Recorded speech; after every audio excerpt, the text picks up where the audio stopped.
So we know that Danielle Hunter is a superstar as well as a Hall of Famer in the making, and we've even put our on the table saying that he will break Bruce Smith's all-time sack record to Hundy.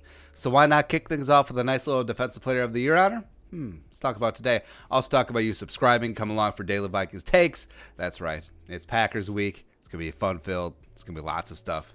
A lot of S talking around here. Also, the Jerome's Not That Like is already in. Helps new people find the show, etc. So, this all kicked off. Well, Danielle's having a great season, but also the national media has finally shown the Minnesota Vikings so love. So, Pete Schrager, NFL Network, who's a longtime Viking supporter, maybe supporting too much. He really loves him, some Xavier Rhodes. Nah. All right, so he tweeted this out.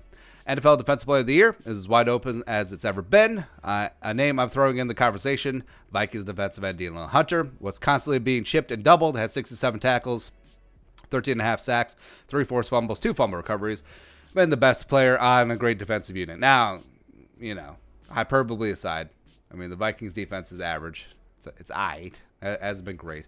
But also, I mean, I do love that some national media pundits are throwing Danielle's name in the hat or hat in the ring, whatever.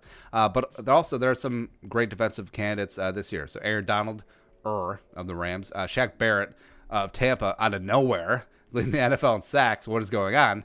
TJ Watt is having himself a great season. But also, I think a lot of it is nepotism and name recognition. It's like, oh, congratulations, your brother was a fantastic player and a Hall of Famer. Cool.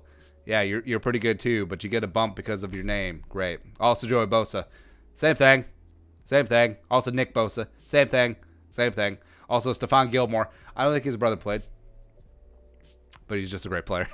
Also, Justin Simmons, Loki, is having a phenomenal season in Denver. Eric Kendricks, by the way, all in. Yeah. But also, why not Danielle? I mean, just look at the numbers. He's top 5 in sacks. He's got 13.5. He's top 5 in tackles for loss. He's got 18 plus. Leads the NFL in pressures, by the way, which I contend that pressures is a better and more reliable metric and measurement of how disruptive a player is. Because sacks can be fluky. Because how many sacks does a player get per year? Say a player, just for ease of math, has 10 sacks in the season. And say 4 of them are all him. Pure effort, kicks his man's ass. It's great. Say 4 of them are, where 2 of his guys get through. He gets to the quarterback. Quarterback turns one way as opposed to the other. It's fine. 2 of those sacks are going to be just stone-ass lucky. Where right place, right time, quarterback runs right into him. He trips or he comes unblocked. There's a miscommunication up front. It's one of those. So sacks can be super fluky. Pressure just means that you are beating your man consistently and you're getting pressure on the quarterback. So that's why I believe in pressures. And Danielle was leading the league with 80 heading into week 15. Also, he may have had a couple against San Diego, so I'm pretty sure he's still going to be in the lead. Also, he had a pretty sizable lead. He had 80 leading the league.